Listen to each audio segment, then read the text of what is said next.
Assalamualaikum warahmatullahi wabarakatuh. Saya perkenalkan diri saya, Zulkifli bin Rizal Isfahani daripada Ketua Unit Pemetaan Utiliti Jabatan Penilaian dan Pengurusan Harta Dewan Bandaraya Kuala Lumpur.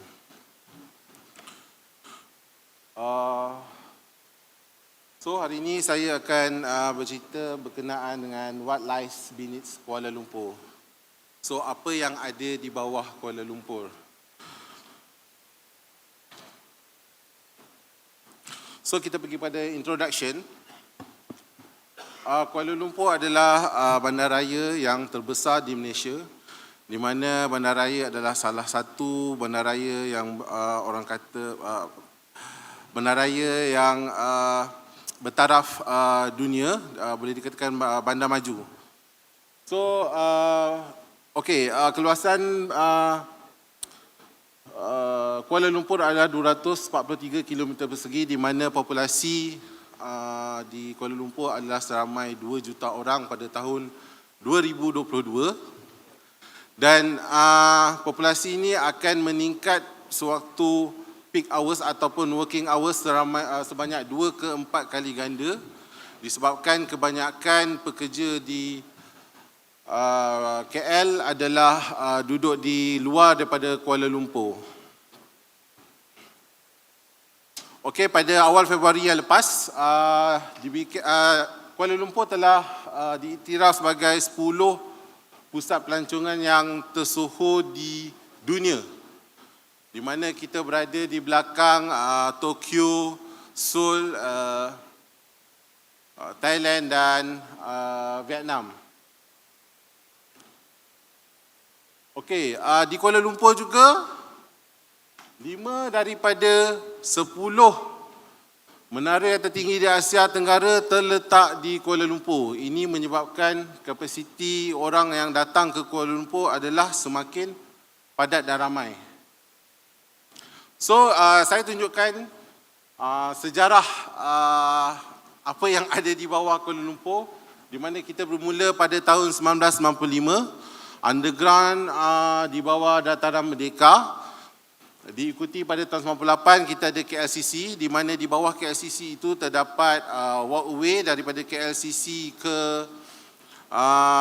KLCC Convention Center dan Aquaria, dan ada juga motorway daripada KLCC menghala ke Jalan Tun Razak.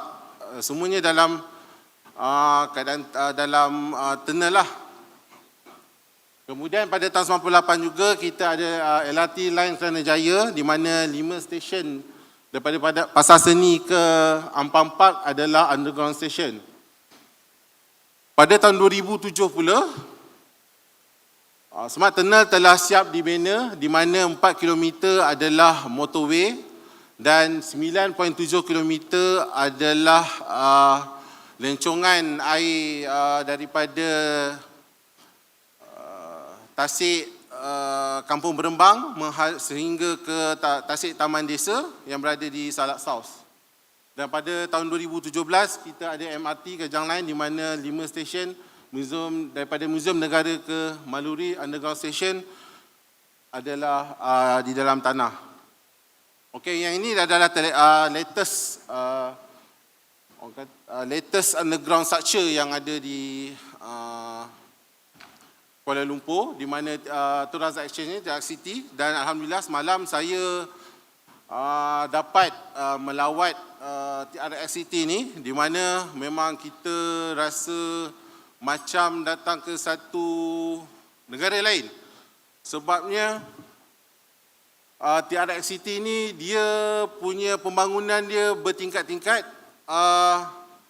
untuk underground sahaja sehingga ada 5 level yang termasuk motorway, utilities, lepas tu interchange antara road, dan di atas pula ada elevated highway yang menghubungkan Max dengan Jalan Tun Razak. So yang kedua paling yang latest juga adalah PNB 118 yang terletak di Stadium Merdeka. Okey, tujuan saya terangkan kenapa banyak sangat underground yang berada di Kuala Lumpur ni, sebab semuanya kita perlu bersedia untuk menuju ke arah smart city yang dijangka Kuala Lumpur akan mendapat taraf smart city sepenuhnya pada tahun 2030.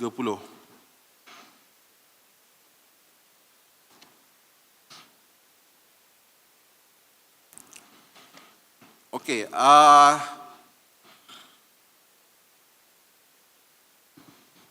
saya pada hari ini adalah untuk mempresentkan, untuk mempersembahkan bahawa kita fokus kepada utilities yang berada daripada surface sehingga kedalaman 7 meter. Sebabnya bahagian inilah yang paling kritikal sekarang di Kuala Lumpur. Kalau kita kembali kepada tahun 2019, kalau tuan-tuan masih ingat, sebuah Myvi telah masuk ke dalam large sinkhole yang besar di Jalan Maharajalela berdekatan dengan PNB 118. Di sinilah bermulanya banyak orang kata masalah-masalah dan isu-isu yang timbul. Kemudian paip pecah yang berdekatan dengan KLCC iaitu di Jalan Pinang. Pada tahun 2022 pula timbul masalah banjir kilat sebab yang kita kaji rupa-rupanya salah satu faktornya adalah daripada keadaan utilities yang tidak sempurna yang banyak cross dekat drain. That's why banjir kilat senang berlaku di Kuala Lumpur. Salah satu faktor lah, bukan faktor utama lah.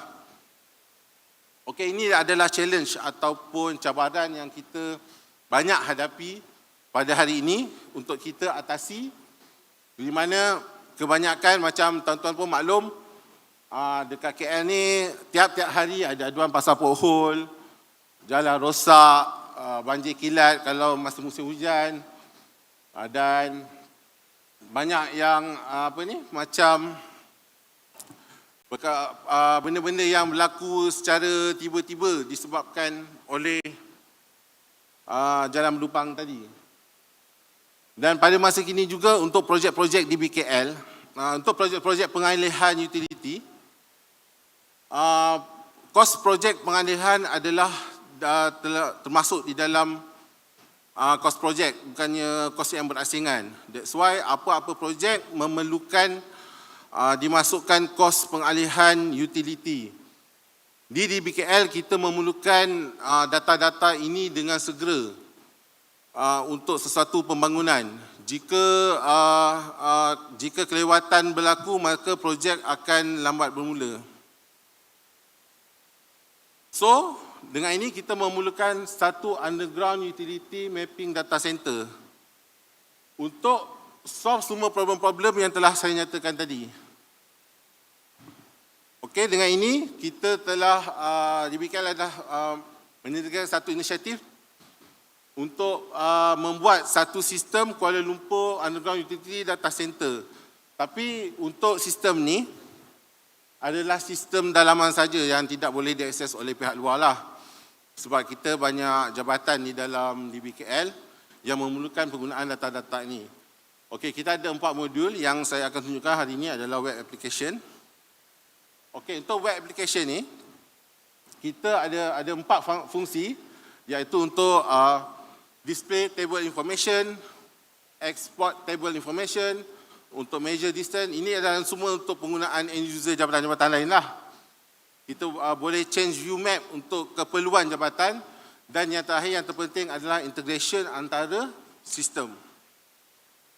Okey, ini adalah contoh data yang kita telah ambil di lapangan dan dimasukkan di dalam sistem. Okey, pengumpulan data ni kita ambil masa kemungkinan sehingga 5 ke 6 tahun sebab semuanya kita adalah buat sendiri. Kita appoint license surveyor untuk collect data dan seterusnya masuk ke dalam sistem. Data ini juga boleh ditengok dalam bentuk 3D view untuk menunjukkan lapisan kabel-kabel yang berada di bawah tanah. Okey, untuk sistem ni kita telah menggunakan ArcGIS Enterprise di mana keperluan kita adalah kita hendak mengawal semua kawalan data utility tersebut. Kita juga menggunakan DBKL on CCTV system integrate supaya kita dapat melihat secara real time kawasan-kawasan yang orang kata kritikal di Kuala Lumpur, di mana kita boleh melihat sama ada di kawasan tu berlaku illegal dragging ataupun tidak mendapat permission daripada DBKL. Okey, ini saya tunjukkan integration di antara 4 jabatan lah, tapi sebenarnya banyak lagi jabatan-jabatan lain dalam DBKL boleh gunakan sistem KLUDC ni. Tapi yang 2 jabatan utama yang menggunakan sistem KLUDC ni selain pada kita adalah Jabatan Pengangkutan Bandar dan Jabatan Kejuruteraan Awam dan Saliran DBKL. Di mana JPB, Jabatan Pengangkutan Bandar, mereka mempunyai Kuala Lumpur Common Control System, di mana diorang ni adalah hub management untuk kawal lalu lintas di Kuala Lumpur. Apa-apa yang berlaku macam bencana, kemalangan atau apa-apa, unit ini akan datang dulu untuk settlekan masalah sebelum yang unit-unit lain datang. So mereka gunakan KLUDC ini untuk melihat sama ada di lapangan ada tak yang kontraktor-kontraktor yang memohon permit sama ada tutup jalan ataupun permit korekan daripada JCOS. Jika mereka lihat di lapangan melalui CCTV itu tidak ada permit, maka report akan dihantar kepada JCOS untuk memaklumkan untuk diambil tindakan. Dan satu lagi report akan dihantar kepada bahagian pengurusan kawalan lalu lintas di mana untuk unit tutup jalan untuk mengambil tindakan. So dekat sini kita dah nampak synchronize antara jabatan-jabatan menunjukkan bahawa macam mana cepatnya kita bertindak apabila berlaku perkara-perkara yang orang kata tidak mematuhi peraturan lah. 2 jabatan lain juga menggunakan data KLUDC ini, iaitu JPRB, Jabatan Perancang, di mana klien yang menghantar planning permission application, mereka juga perlu menghantar data utility dan JPRB akan menyemak di KLUDC sama ada kesesuaian permohonan mereka ini adalah perlu. Jika tidak sesuai, ini salah satu faktor review lah. Jika tidak sesuai, maka mereka akan keluarkan notis penolakan, ataupun jika sesuai, mereka akan keluarkan perintah pembangunan. Dan satu lagi, Jabatan Pelaksanaan Projek dan Pendanaan Bangunan di BKL, mereka banyak membuat projek-projek yang baru dan projek-projek segera. Jadi, mereka memerlukan data-data utility ini untuk mengira kos awal pengalihan projek. Okey, dari segi data karakteristik data KLUDC ini, kita menggunakan format MS1759. Kerana kita nak data ni adalah data yang berkualiti dan boleh dikongsi pada masa akan datang. Data-data ni juga kita akan update dari masa ke semasa hasil daripada permit yang dimohon oleh klien kepada JCOS, dan JCOS akan maklumkan dan akan serahkan as group plan kepada kita. Okey, untuk data kategori pula kita ada 5 kategori, walaupun data utama adalah data utility. Kita dah kelaskan data kategori ini kepada 5 lah, iaitu utility, transportation, hydrography, build environment dan demarcation. Di bawah kategori ini kita ada data features, di mana macam semua data utility underground kita letak bawah utility. Macam road accessories kita letak bawah transportation.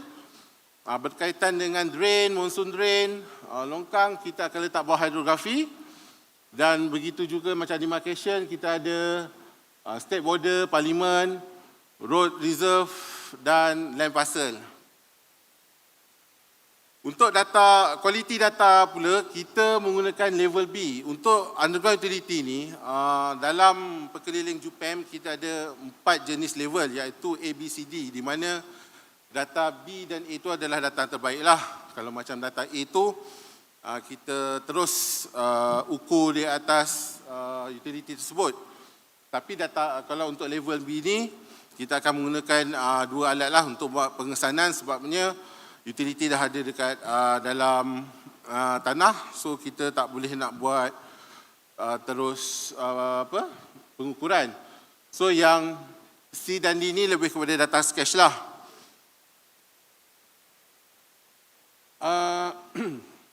Okey, data quality B ni juga adalah data yang diukur oleh jurukur berlesen.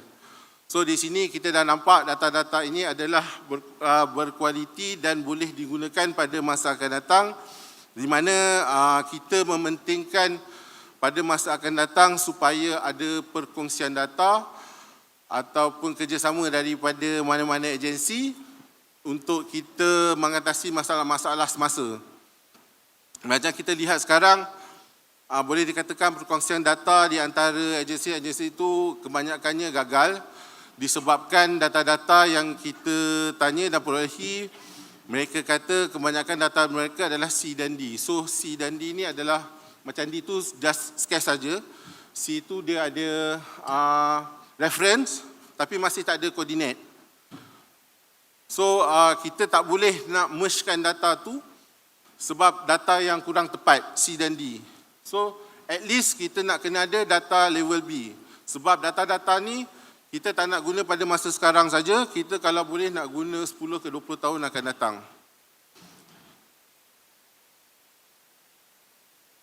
Okey, ini adalah contoh data-data yang kita telah ambil, di mana setiap utility kita ambil macam TNB, kita dapatkan setiap jenis kabel tu 132 ke 11 kV ke, dan kita tak jadikan dia macam ada yang JUPEM buat satu data saja kan. Kalau TNB satu kabel je sebab atas isu-isu tertentu lah. So itu adalah contoh CCTV di mana yang berhampiran dengan simpang yang ada pada data tersebut. Okey, ini macam saya kata tadi adalah untuk future use, di mana jika data kita ni data yang sama kualiti dan mengikut format, so tak ada masalah mana-mana agensi nak berkongsi data di antara kita. Dan seterusnya apabila perkongsian itu telah banyak, kita boleh buat analisis, maka kita boleh go through ke big data, sebab data kita dah berstructure, data kita ada geodatabase, dan semuanya adalah orang kata memenuhi kehendak data tersebut. Seterusnya kita boleh prepare untuk kepada smart city, di mana data-data ini, big data ini apabila digabungkan dengan AI, kita dah boleh capai ke arah smart city tersebut. Saya rasa ini saja saya punya presentation pada hari ini. Saya harap agensi-agensi yang mungkin pada hari ini data-data mereka adalah mengikut kesesuaian format Malaysia Standard yang MS1759 tu, supaya kita boleh lagi bergerak ke hadapan. Okey. Satu lagi saya nak cakap berkenaan tentang data ni. Sebenarnya data tu adalah 90% yang paling penting untuk kita ada. Bukan sistem itu saja, sebab setakat sistem kita boleh buat secanggih mana pun, tapi kalau data kita tak update, tak betul, tak okey, so sistem yang canggih pun tiada gunanya. Okey, sekian, terima kasih.